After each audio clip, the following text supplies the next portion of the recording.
పేతురు, వీడు పక్షవాతంతో పడున్నాడయ్యా, వీడి భార్య వీడి పిల్లలు బజార్ను పడిపోయారు, నీ ఇంట్లో ఉన్నవాడు సామాన్యుడు కాదయ్యా. కాబట్టి లోపలికి తీసుకొద్దామంటే మార్గం లేదు కాబట్టి ఆ పెంకులు తీసి లోపలికి దింపే ప్రయత్నం చేస్తున్నామయ్యా.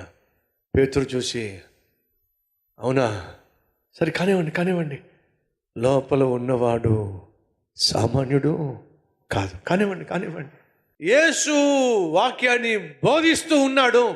పైనుంచి మంచం దిగుతూ ఉంటే అందరూ ఏం చేస్తున్నారు? ఇలా పైకి చూస్తున్నారు. ఇదేంటి పైనుంచి మంచం వస్తుంది ఏమిటి కిందకి అని చెప్పి అందరూ పైకి చూస్తున్నారండి. ఆ మంచం కిందకి దిగుతా ఉంటే అందరి దృష్టి ఎవరి మీద ఉందో తెలుసా మీకు? ఆ మంచం మీద ఎవడున్నాడో, పిల్లోడో పెద్దోడో ఆడ మనిషో మగ మనిషో ఎవరో అని చెప్పి మంచం మీద ఉండే వాళ్ళని అందరూ చూస్తున్నారు. కానీ ఒక్కడు మాత్రం దించే వాళ్ళను చూశాడండి. ఎవరో చెప్పండి, ఒక్కడు ప్రభు అయిన యేసుక్రీస్తు. అందరూ దిగుతున్న మనిషిని చూస్తే యేసు మాత్రం దించుతున్న మనుషుల్ని చూశాడండి.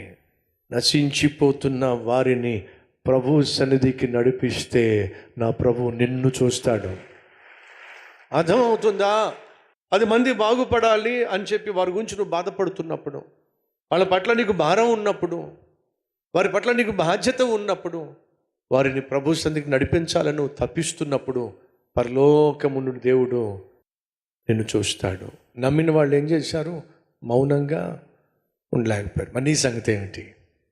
ఒంటరిగా వస్తున్నావు, ఒంటరిగా పోతున్నావు. ఒంటరిగా వస్తూ ఒంటరిగా పోతున్నట్లయితే అది స్వార్థపూరితమైన జీవితం. నిన్ను బాగు చేసిన దేవుడు అనేక మందిని బాగు చేస్తారని చెప్పి మరి నీ బాధ్యత ఏమిటి? నీ బాధ్యత వహించాలి. ఒక్కసారి ఆలోచించండి. మంచం మీద పడి ఉన్న వ్యక్తిని మోసుకురావడం అంత ఈజీ అంటారా? నలుగురిని బ్రతిమిలాడుకొని వాళ్ళని కన్వీనియన్స్ చేసి వాళ్ళను ఒప్పించి తీసుకురావడం అంత ఈజీ అంటారా? వచ్చిన తర్వాత ఒరే మోసుకురమ్మన్నా మోసుకొచ్చాం, తీరా ఇక్కడికి వస్తేనేమో దారి తెన్ను లేదు. అనవసరంగా ఎందుకు మమ్మల్ని ఇబ్బంది పెడతావు నువ్వు? అనవసరంగా అదో నువ్వు మోసుకెళ్ళిపోదాం, లేదా ఇదిగో నీ చావు నువ్వు చావు, వాడిని ఎలా తీసుకొస్తావు నాకు తెలియదు, మేము వెళ్ళిపోతున్నాం అని చెప్పి వాళ్ళు వెళ్ళిపోవచ్చు కదండి. వెళ్ళలేదండి. బహుశా వీడు బ్రతిమలాడు ఉంటాడండి. ఒరే ఇక్కడ దాకా తీసుకొచ్చాం కదరా, ఏదో ఒకటి చేసి వీడిని లోపలికి చేర్చామంటే ఆయన చేయగలిగింది చేసేస్తాడరా. ఒరే మార్గం కనిపించట్లేదు కదరా, పైకెక్కి పెంకులు తీసి లోపల దింపుతామరా. వాళ్ళు నిజంగా చాలా కష్టపడ్డారండి. ఒక వ్యక్తిని బాగు చేయాలని వాళ్ళు చేయగలిగిందంతా చేశారండి. సహోదరులు, ఎవరో గురించి పక్కన పెట్టు. నీ భర్త బాగుపడాలని, నీ భార్య బాగుపడాలని, నీ బిడ్డలు బాగుపడాలని, నీ బంధువులు బాగుపడాలని నువ్వు చేయగలిగిందంతా నువ్వు చేస్తున్నావా? ఒకసారి ఆలోచించు. వాడిని ఆ ఇంటి లోపట పైనుంచి దింపినప్పుడు యేసు వాళ్ళని చూశాడండి. చూసి వారి విశ్వాసాన్ని బట్టి 2 మాటలు చెప్పాడు. ఏమిటా 2 మాటలు? మార్కు సువార్త 5వ వచనం. సందు చేసి పక్షవాయువు గలవానిని పరుపుతో పాటు దింపిరి. యేసు వారి విశ్వాసము చూచి, కుమారుడా ఏమన్నాడు? నీ పాపములు. అదేంటండి? వాడికి కావలసింది పాప క్షమాపణ, వాడికి కావలసింది స్వస్థత. చెప్పండి గట్టిగా చెప్పండి. వాస్తవంగా వాడికి కావాల్సిన స్వస్థత. కానీ యేసయ్య ఏమి ఇవ్వాలని ఆశపడ్డాడు? మొదటిగా పాప క్షమాపణ. అర్థమవుతుందా? యేసుక్రీస్తు ఆశ అంతా కూడా నీ ఆత్మరక్షణ గురించే. యేసుక్రీస్తు ఈ లోకానికి వచ్చింది కూడా నీ ఆత్మరక్షణ గురించే. తన ముందు ఒక పక్షవాతము కలిగిన వ్యక్తిని దింపితే యేసు మొదటిగా చెప్పింది అని తెలుసా? అతన్ని చూసి నీ పాపములు క్షమించబడినాయి. ఈరోజు మీరు ఎంతమంది నమ్ముతున్నారో నా ప్రభువు నా పాపములను క్షమించాడో? నమ్మిన వాళ్ళు చేసి చూపిస్తారా? లైవ్లో ఈ సందేశం వింటున్న సహోదరులు వీళ్ళు ఎంతమంది చెప్పగలరు నా పాపములు యేసయ్య క్షమించాడో? ఒకవేళ నువ్వు ఈరోజు నా పాపములు యేసు క్షమించాడు కాబట్టే నాకు నూతన జీవితం ఇవ్వబడింది, నూతన హృదయం ఇవ్వబడింది, పరిశుద్ధమైన జీవితం ఇవ్వబడింది, పాపిష్టి అలవాట్లు తొలగించబడినాయి, ఆ తర్వాత జీవితం కొట్టివేయబడింది అని నువ్వు చెప్పలేకపోతే వినో. నువ్వు శరీర సంబంధమైన ఆశీర్వాదాల కోసమే తాపత్రయపడుతున్నావు, కానీ ఆత్మ సంబంధమైన రక్షణ కోసం నువ్వు నిర్లక్ష్యం చేస్తే విను. ఆ రోజు తన ఎదుట దింపబడిన వ్యక్తిని చూసి, దుస్థితిలో ఉన్న వ్యక్తికి ఏం కావాలి? వాస్తవంగా స్వస్థత కావాలి. కానీ స్వస్థత కాదండి యేసయ్య మొదటిగా ప్రకటించింది. ఏమిటి? ఏమన్నాడు? నీ పాపములు క్షమించబడినాయి. ఈరోజు ప్రభు నిన్ను చూసి, సహోదరుడు వింటున్నావా? సహోదరి వింటున్నావా? తమ్ముడు చెల్లి వింటున్నావా? ఈరోజు ప్రభు నీ విశ్వాసాన్ని చూసి చెప్పాలి, నీ పాపములను క్షమించేస్తున్నా అని ప్రభువు చెప్పాడు అనుకోండి. ఈ గుండె క్లీన్ అయితే చెప్పండి ఏమవుతుందో?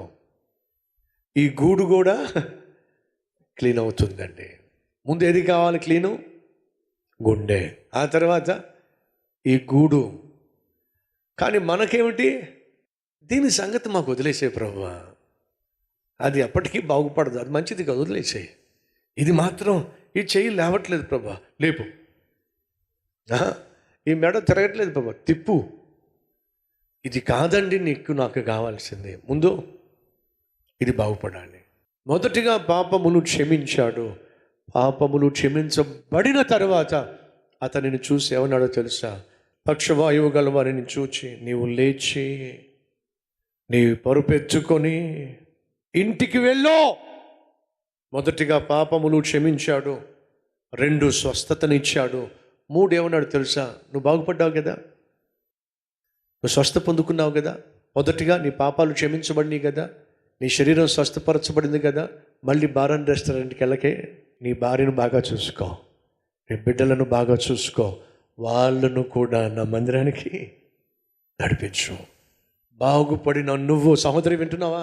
సహోదరుడు వింటున్నావా? నీ ఇంటినే దేవుని ఆలయముగా మార్చో. ఇది దేవుడు కోరుకుంటుంది.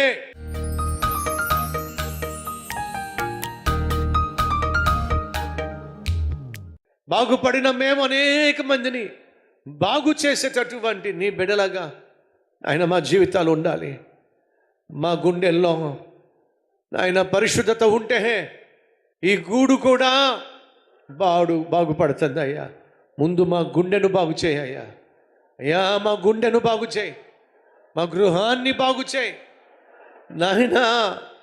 అయ్యా అదే కదా నువ్వు కోరుతుంది, రక్షణే కదా నువ్వు కోరుతుంది, పాప క్షమాపణే కదా నువ్వు ప్రసాదించాలని ఆశపడుతుంది. అయ్యా క్షమించయ్యా. కేవలం ప్రార్థించేవారిగా మాత్రమే కాక వాక్యాన్ని విని విశ్వసించి క్రియల్లో పెట్టే అద్భుతమైన ఆత్మీయులుగా మమ్మల్ని మలచమని అయ్యా రక్షణ ప్రతి ఇంటికి దయచేయండి. పాప క్షమాపణ ప్రతి ఒక్కరికి దయచేయండి. ప్రతి గృహములో నీ సన్నిధి కాంతిని ప్రకాశింపచేయండి. మాకున్న ప్రతి అవసరమును తీర్చమని మా సంఘాలను ప్రభువా భద్రపరిచి సంఘ సేవ సభ్యులను ఆశీర్వదించి కాపాడమని యేసు నామం పేరట వేడుకుంటున్నాం తండ్రి, ఆమేన్.